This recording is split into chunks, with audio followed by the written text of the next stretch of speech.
श्री शिवाय नमस्तुभ्यम।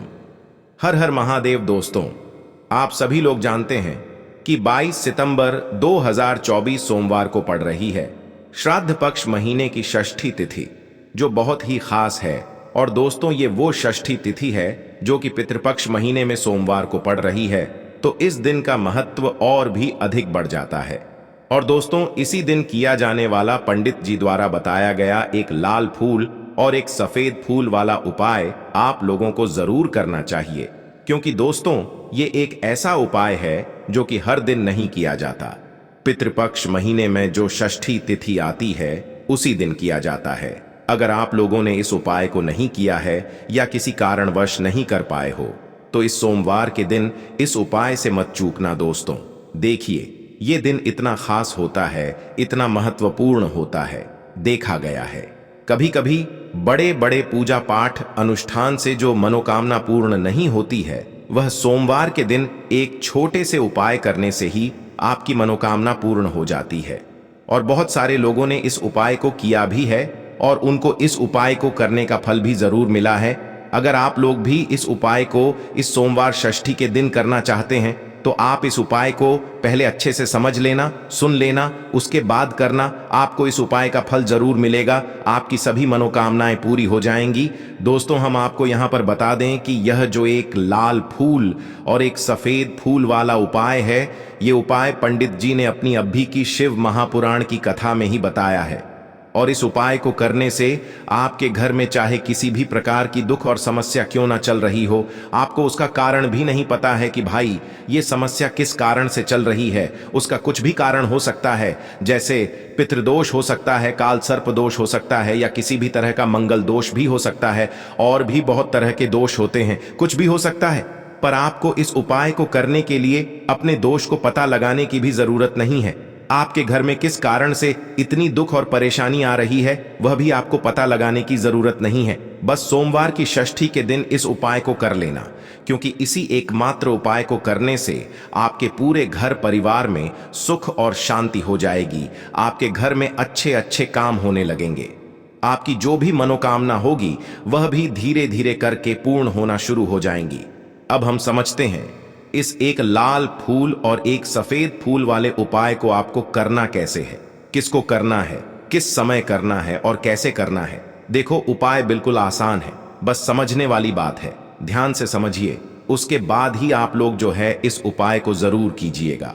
सबसे पहली चीज हम लोग ये समझते हैं कि इस एक लाल फूल और एक सफेद फूल वाले उपाय को इस आने वाली सोमवार षष्ठी के दिन किसको करना है। तो देखिए, इस उपाय को घर के सभी सदस्यों को करने की बिल्कुल भी जरूरत नहीं है।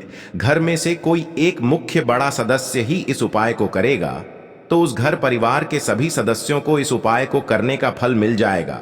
पर वो बड़ा सदस्य कौन होगा, कौन व्यक्ति इस उपाय को करेगा, तो यहां पर देखिए, हम आपको बता दें, घर की जो बड़ी माताएं बहनें होंगी, घर की बड़ी माताओं बहनों में से कोई भी एक माता बहन इस वाले उपाय को कर सकती है। अपने पूरे घर परिवार के लिए घर में सभी सदस्यों को इस उपाय को करने की जरूरत नहीं है। मात्र घर की जो बड़ी माताएं बहनें हैं, उनमें से कोई भी एक माता बहन इस वाले उपाय को करेगी, तो उसके घर परिवार के पूरे सदस्यों को इस उपाय का फल मिलेगा। अगर किसी कारणवश माताएं बहनें घर में उपस्थित ना हो या वो इस उपाय को ना कर रही हो, कुछ दिक्कत हो, तो भाई उस जगह पर फिर घर का कोई बड़ा व्यक्ति भी इस उपाय को कर सकता है। माताओं बहनों के कहने का मतलब ये था कि माताएं बहनें घर की लक्ष्मी होती है। जब घर की लक्ष्मी कोई उपाय करती है तो निश्चित ही भगवान शिव जी बहुत जल्दी प्रसन्न होते हैं और उपाय का फल में बहुत जल्दी और बहुत बड़ा करके भी यहाँ पर देते हैं। तो आप लोग ये बात समझ गए होंगे। अब हम ये बात समझते हैं, इस वाले उपाय को हमें करना किस समय है। एक लाल फूल और एक सफेद फूल वाले उपाय को हमें इस सोमवार के दिन करना किस समय है। तो देखिए, इस उपाय को करने का जो समय है, सुबह का समय भी है और शाम का समय भी है। अब देखिए, यहां पर हम मुख्य रूप से सुबह का समय नहीं बोलेंगे, क्योंकि देखिए, ये जो सोमवार षष्ठी तिथि है और आप सभी लोग जानते हैं, इसका प्रदोष काल का मतलब शाम का जो समय होता है ना, इस दिन भगवान शिव जी का सबसे प्रिय दिन होता है। तो आप लोग इसे एक लाल फूल एक सफेद फूल वाले उपाय को सुबह के समय भी कर सकते हो और शाम के समय प्रदोष काल में भी कर सकते हो। सुबह के समय अगर कर रहे हो तो 10 या फिर 11 बजे तक भी अगर उपाय करोगे तो भी आपको उपाय का फल मिलेगा। वही अगर शाम के समय कर रहे हो तो इस दिन जरूर शाम के समय का ध्यान रखना कि शाम के 6 बजे से लेकर 7 बजे के बीच में अगर आप इस उपाय को कर सकते हो तो बिल्कुल कर लेना, पूरी कोशिश करना। पर अगर किसी कारणवश इस समय के बीच में ना कर पाओ तो रात 8 बजे तक भी अगर आप उपाय को करोगे तो आपको उपाय का फल जरूर मिलेगा। ये बात आपको समझ आ गई कि आप इस उपाय को सुबह और शाम दोनों समय कर सकते हो। मतलब करना आपको एक ही समय है, घर में से किसी एक ही बड़े व्यक्ति को करना है, पर एक ही बार इस उपाय को करना है, दोनों समय नहीं करना है। आपको जो समय अच्छा लगे आप उस समय पर इस वाले उपाय को कर सकते हैं। तो चलिए जानते हैं इन विशेष उपायों के बारे में। लेकिन उससे पहले जो भी मेरे भाई मेरी प्यारी बहनें आज चैनल पर पहली बार आए हैं या मेरी आवाज आज पहली बार सुन रहे हैं, अगर आप भी महादेव के सच्चे भक्त हैं तो वीडियो को लाइक और चैनल को सब्सक्राइब जरूर कर लें और कमेंट बॉक्स में लिखे हर हर महादेव, ओम नमः शिवाय। देखो, अब सबसे महत्वपूर्ण बात आती है कि इस उपाय को हमें करना किस लिए है। जैसा कि हमने अभी आपसे बोला कि इस उपाय को करने के बाद आपके जीवन में बहुत सारी खुशियां आएंगी, आपकी मनोकामनाएं पूर्ण होंगी, आपकी धन की समस्या दूर होगी, आपकी पैसों की समस्या दूर होगी। अब देखिए, अगर आप लोग सोच रहे हो कि भाई हमें अपना घर बनाना है पर घर बनाने के लिए पैसा नहीं है, हमें गाड़ी लेना है पर गाड़ी लेने के लिए पैसा नहीं है, हमें जमीन लेना है पर जमीन लेने के लिए पैसों की कमी पड़ी डीडीएच रही है। अगर ऐसी ही दिक्कत, परेशानी या किसी भी तरह की धन से जुड़ी हुई समस्या या पैसों से जुड़ी हुई समस्या अगर आपके जीवन में चल रही है तो यह उपाय निश्चित ही आपके जीवन में बहुत सारे फल लाकर दे सकता है। इसीलिए अगर आपके घर में बहुत ज्यादा दिक्कत, समस्या, परेशानी चल रही है, धन से जुड़ी हुई, पैसों से जुड़ी हुई, धन की बहुत ज्यादा कमी आ रही है, पैसों की बिल्कुल आवक नहीं हो रही है, तो भाई आप लोगों को इस वाले उपाय को जरूर करना चाहिए। घर में से किसी एक भी बड़े व्यक्ति को। अब इस उपाय में करना क्या है, वो सबसे पहले हम लोग जान लेते हैं उपाय की सामग्री। हम लोग सबसे पहले जानते हैं कि इस उपाय में किस किस चीज की आवश्यकता पड़ेगी। तो देखिए, उपाय का नाम तो एक लाल फूल और एक सफेद फूल वाला उपाय है, पर इस उपाय में कुल मिलाकर 4 सामग्री हमें लगने वाली है, जो कि पंडित जी ने खुद सीहोर वाली कथा में बताया है।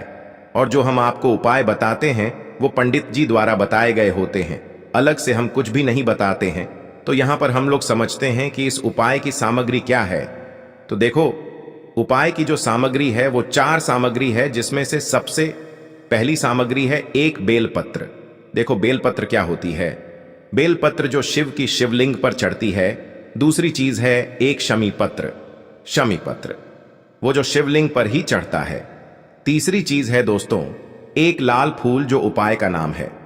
तो एक यहां पर आपको लाल फूल लेना है। अब ये लाल फूल कौन सा लेना है? देखो, शिवलिंग के ऊपर जो लाल फूल चढ़ता हो उनमें से कोई भी एक लाल फूल पसंद कर लेना और वो कहीं से तोड़कर या कहीं से खरीद कर लेकर आना और उस लाल फूल को उपाय में प्रयोग कर लेना। उसके बाद में एक सफेद फूल का विशेष रूप से ध्यान रखना। जो सफेद फूल शिवलिंग पर चढ़ता हो सिर्फ वही सफेद फूल लेकर आना, इसके अलावा कुछ मत लेकर आना, लेकिन केतकी का मत लेना। तो एक एक मात्रा में ही आपको ये चारों सामग्री चाहिए। एक बेलपत्र, एक शमी पत्र, एक लाल फूल और एक सफेद फूल। ये चारों सामग्री आप लोग तैयार करके रख ले।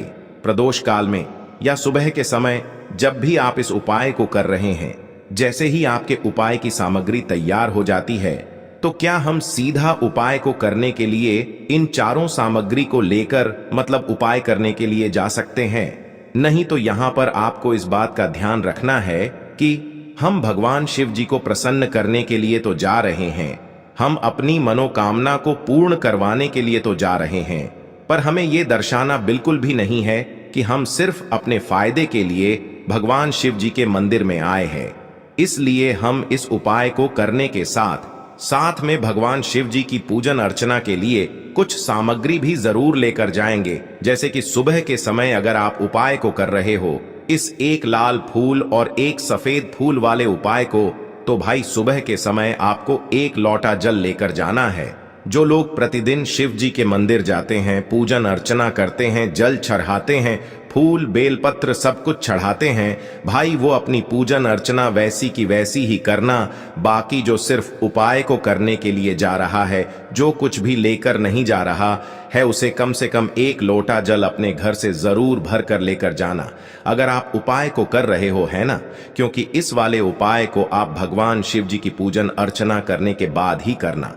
वहीं अगर बात करें शाम के समय की, अगर कोई व्यक्ति शाम के समय प्रदोष काल में इस वाले उपाय को कर रहा है, तो भाई आपको मात्र 1 घी का दीपक तैयार करना है। ये बात हम हमेशा बोलते हैं, शाम के समय प्रदोष काल में कोई कर रहे हो ना, तो दीपक का विशेष महत्व होता है। दिन का प्रदोष काल में जो भी व्यक्ति दीपक जलाता है ना भगवान शिव जी के मंदिर में, भाई उसके जीवन से सारी दुख और परेशानियां भी दूर होती हैं। तो भाई इस दिन दीपक का विशेष रूप से ध्यान रखना आप लोग। अगर आप इस उपाय को शाम के समय प्रदोष काल में कर रहे हो, है ना, ये जो दीपक आप लोग लोगे, ये आटे का लोगे।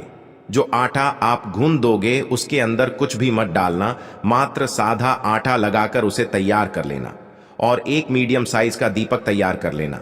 वो दीपक ना ज्यादा छोटा हो ना ज्यादा बड्ढा हो, है ना। उसके बाद में दीपक आपका तैयार हो जाए तो इसके अंदर जो बत्ती रखोगे वो गोल बत्ती रखोगे। देखो गोल बत्ती भी 2 तरह की होगी, एक बाजार की और एक घर वाली। तो कोशिश करना अपने घर में जो रुई रखी हुई है, उस रुई से आप लोग एक गोल बत्ती अपने ही हाथों से बनाओ। उपाय का फल अच्छा मिलता है, भगवान शिव जी जल्दी प्रसन्न होते हैं।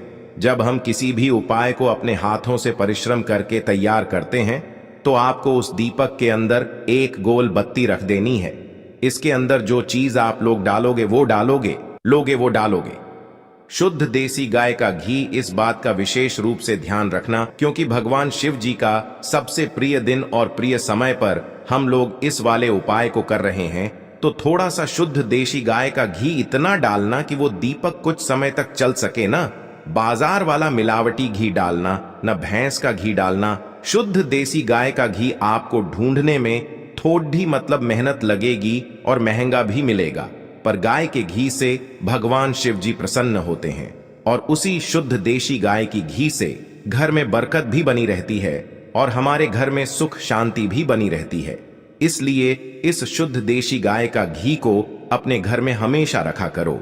वो भगवान शिव जी के कार्यों में भी उपयोग में आता है और उपायों में भी हम लोग प्रयोग कर सकते हैं। तो यहां पर आपकी सारी तैयारियां हो चुकी हैं। उपाय को करते समय शुद्धता का विशेष रूप से ध्यान रखिएगा। सुबह कर रहे हो तो भाई सुबह तो आपको स्नान करना ही करना है। बाकी शाम को कर रहे हो तो शाम को मात्र हाथ मुंह धोकर भी आप लोग इस वाले उपाय को कर सकते हो। कोई दिक्कत वाली बात नहीं है भाई। उपाय की पूरी सामग्री तैयार करके और पूजन सामग्री लेकर आपको भगवान शिव जी के मंदिर पहुंचना है, जो आपके घर के पास में हो, जहां पर शिवलिंग विराजित हो, शिवालय हो, वहां पर आप लोगों को पहुंचना है। और जैसे ही आप भगवान शिव जी के मंदिर में पहुंचते हो, वहां जाकर ही उपाय शुरू नहीं करना है। पहले आपको भगवान शिव जी की पूजन अर्चना करना है। पूजन अर्चना कैसे करोगे? सुबह के समय गए हो तो 1 लोटा जल वगैरह जो भी पूजन सामग्री लेकर गए हो, उससे पहले पूजन सामग्री आप लोग मतलब पूजन भगवान शिव जी की कर लो। जो व्यक्ति सिर्फ 1 लोटा जल लेकर गए हैं, वो शिव जी की शिवलिंग पर मात्र 1 लोटा जल एक धारा से धीरे धीरे करके चढ़ा लो, है ना। अपनी पूजन अर्चना आप लोग जो हैं पूरी कर लो पहले।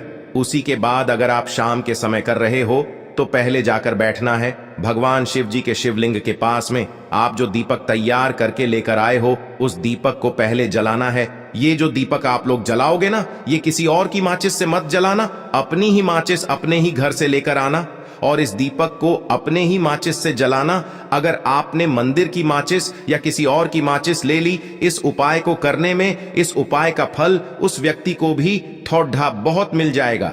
इस बात का ध्यान रखना, अपने घर से अपनी ही माचिस लेकर जाना और इस दीपक को जलाना। दीपक को जलाने के बाद भगवान शिव जी की शिवलिंग के पास में रख देना। शिवलिंग के इतना पास में मत रखना कि भगवान शिव जी को आंच लगे। थोड़ी सी दूरी बनाकर ही जो है इस दीपक को शिवलिंग के पास में आप लोग रख दीजिएगा। अब जैसे ही आपकी पूजन अर्चना हो जाती है, भगवान शिव जी के शिवलिंग के सामने या आसपास कहीं पर भी बैठ जाइए। उपाय को करने के लिए। और उपाय को करने से पहले आप लोग अपनी वह चारों पूजन सामग्री निकाल लीजिए। उपाय की जो सामग्री है वो निकाल लीजिए और भगवान शिव जी के शिवलिंग के ऊपर एक माता अशोक सुंदरी जी का स्थान देख लीजिए। माता अशोक सुंदर जी का जो स्थान होता है वो जलाधारी के ऊपर होता है, जलाधारी के बिल्कुल बीचों बीच में होता है। आप लोगों ने देखा भी होगा शिवलिंग की जलाधारी होती है, जलाधारी के बिल्कुल बीचों बीच का जो स्थान होगा वो माता अशोक सुंदर जी का स्थान होगा, क्योंकि यहीं पर हमें ये जो है उपाय को करना है।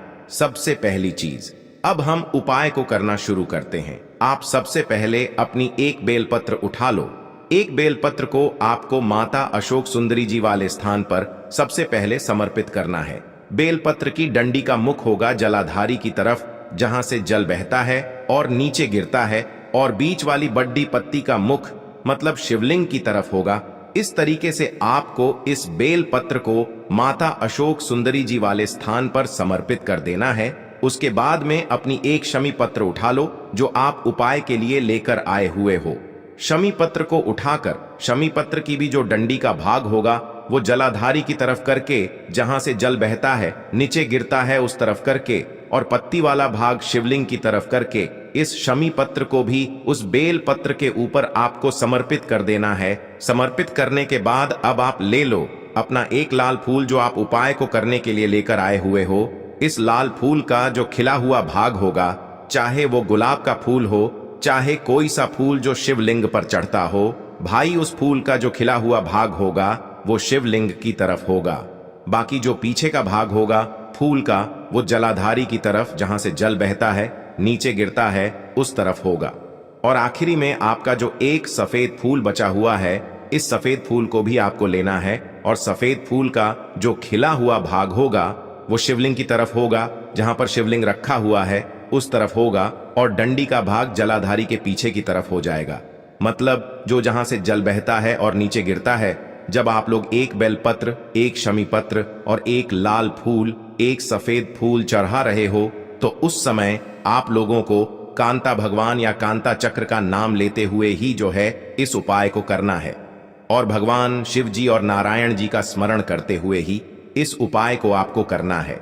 तो जब भी आप एक बेल पत्र, एक शमी पत्र, एक लाल फूल और एक कमी हो रही है, जो भी दुख और समस्या परेशानी चल रही हो, आपको अपनी वह दुख और परेशानी जो है भगवान शिव जी से उपाय को पूरा करने के बाद वहीं पर पास में बैठकर बोल देना है। हाथ जोड़ के आंखें बंद करके अपनी परेशानी और श्री शिवाय नमस्तुभ्यम का जाप करना है। दोस्तों, आज हमने इस वीडियो में कुछ उपाय बताए हैं जो आपको करने हैं। अगर आपको वीडियो अच्छी लगी हो तो वीडियो को 1 लाइक और चैनल को सब्सक्राइब जरूर करें। हर हर महादेव।